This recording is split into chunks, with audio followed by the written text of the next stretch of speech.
Hello, everybody. It is me, Carloads. Today, I received an interesting letter that I thought I would share with you all.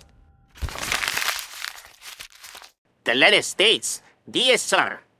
Now, I don't know about you, ladies and gentlemen, but whenever I get a letter that starts, Dear Sir, that means prepare yourself, because there's some troubling bullshit ahead. But I digress. Let us continue. Dear Sir, it would appear your payments on your truck have come into default. Therefore, you are hereby ordered to appear in court to resolve the matter. Signed, Office of Judge D. Tamasis. Well. It would appear someone didn't like my little drop-in appearances and has found something to manipulate me with. There's only one thing, ladies and gentlemen.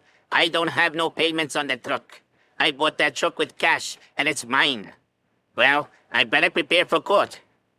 See you there. This will be fun.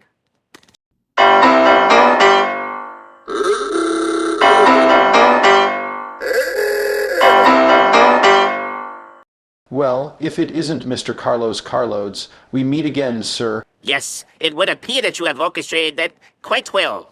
Smear attempt aside, Mr. Carlos, the letter clearly states you were in default of your payments, and therefore you must turn over the truck. What have you to say about this? Well, Your Honor, before we go any further, I would like to introduce my attorney, Bobby Bandana Dandara.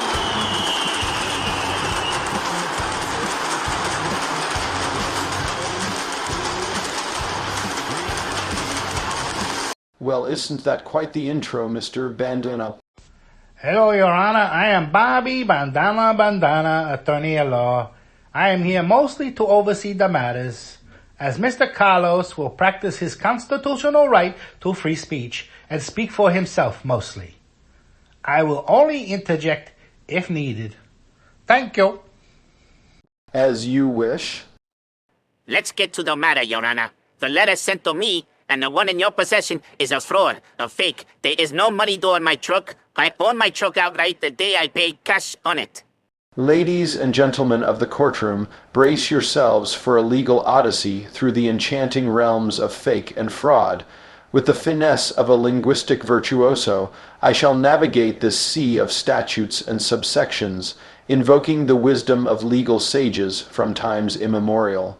Behold, Article Romans 17, subsection 3, a mystical incantation against deceit, and its dance partner, Article Roman 21, subsection 2b, the guardian of authenticity.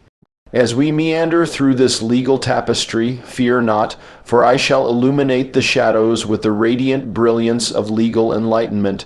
Brace for impact, my esteemed audience, as we unravel the epic saga of fake and fraud, a narrative as convoluted as the statutes themselves. Let the symphony of legalese commence. I tried to do this the civilized way, Your Honor, but clearly that's not going to work. So, do you remember those books about free speech that you no longer needed, Your Honor? Yes, they were a waste of space. Well, Mr. Waste of Space, before I actually dispose of things, I make sure they're empty. You might want to start that practice someday. By the way, thank you for the $1 bill, you cheap. But also inside the books, Your Honor, was some very compromising photographs of a certain non-named judicial member and a certain person in another case, clearly illustrating a conflict of interest. These are not real. This must be some kind of setup. I can assure you, Mr. D. Thomases, the photos are very real. You know they are. Well, then I order you to give them back to me as they are my property.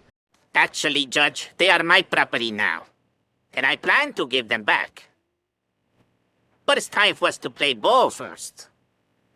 Before I return them to you, you will shut this case down and tear this fraudulent letter against me to shreds. Do we have a deal? Dear Mr. Carlos, in the intricate web of legal musings, I find myself wading through the murky waters of your concerns with the finesse of a befuddled philosopher. Your quest for justice, while earnest, appears to navigate a surreal labyrinth where the clarity of your argument becomes entangled in the abstract tapestry of legal complexities. Imagine our discourse as a cosmic dance, where your grievances swirl with the unpredictability of a celestial waltz, and the very foundation of your claim seems to shift like sand beneath our feet. Regrettably, it seems your pursuit is akin to rolling a colossal boulder uphill, only to find it cascading back down in the face of intricate legal nuances. In this convoluted realm, the winds of doubt are gathering, suggesting that your case might be engulfed in a tempest of legal ambiguity. Brace yourself, Mr. Carlos, for it appears that the judicial whimsy may not be in your favor, and the leaves of your argument may scatter in the unpredictable gusts of legal uncertainty. Once again, Your Honor, for someone who doesn't respect the rule of freedom of speech, you sure do talk a lot of last chance. Do we have a deal?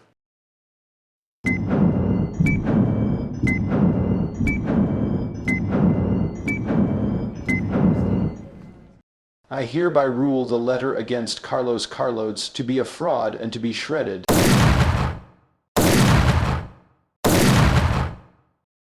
And now the pictures, Mr. Carlos. Oh, don't you worry, Your Honor. I promise you, those will stay in my attorney Bobby Bandana's safe, just to ensure all goes well. But I will sign a letter acknowledging that I will not give them to anyone. But they are my property. Sucks when somebody takes your property and limits your rights to it. Huh? And there you have it, ladies and gentlemen. Sometimes, when you butt heads with pigs, you must climb in the sty and get dirty. It's not easy being Carlos. Take care. Oh, I bet you're wondering what about the pictures. Well, don't worry.